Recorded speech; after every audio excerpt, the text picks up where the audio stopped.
ഏടാ ദശമുല കണ്ടു കാണുമെന്തോ ശിവനെ. എന്താ ഇവിടെ ബടാ ദേ വന്നു. നീ അറിഞ്ചോ? ഇല്ല. ഇന്ന് 11 മണിക്ക് നാഗേന്ദ്രൻ ആ ഡാക്ടർ പെണ്ണിനെ കല്യാണം കെട്ടാൻ പോണു. ഇനി നമ്മൾ എന്ത് ചെയ്യുമല്ലയ്യ? നീ ഒന്നും ചെയ്യണ്ട, നാ ചെയ്തു. നാഗേന്ദ്രന്റെ എല്ലാ കാറിലും ഞാൻ ബോംബ് 10:30 മണിക്ക് പോട്ടു. നന്നായി. നിൻಗೆ ನನ್ ಬಗ್ಗೆ ಗೊತ್ತಿಲ್ಲ ನನ್ ಹಂದಿ ಮಗನೇ. ബോംബ് വച്ചത് മാത്രമല്ല, കണ്ണടയിൽ എന്തോ ഗൊത്താനാണ് പ്ലാൻ. ശിവനെ, ഞാൻ ചെല്ലുന്നതിന് മുമ്പെങ്ങാനും ബോംബ് പൊട്ടിയ മുതലാളിയുടെ ഇറച്ചി കഷ്ണം കാക്ക കൊത്തിക്കൊണ്ട് പോവേ ഉള്ളു. മാറുകാളെ അക്കന്മാരെ ദഹിപ്പിക്കാനുള്ള വെറുതും കൊണ്ടുപോകണം.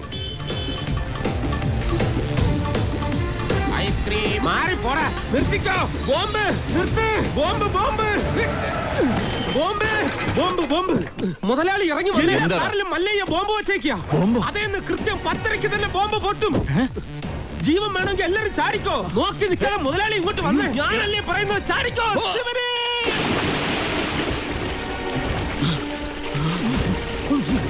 തലയിലേക്ക് ചാടല്ലടാ. ഇപ്പൊ പൊട്ടു മുതലാളി, വെയിറ്റ് ചെയ്യും. ചാടാൻ വേണ്ടി വല്ലയ്യാൻ വരുന്നുണ്ട്.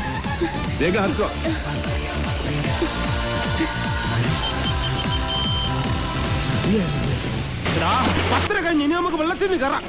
കൊല്ലൂടാ നിന്നെ ഞാൻ. കൊല്ലാൻ വരുന്ന ധൈര്യം ഉണ്ടെങ്കിൽ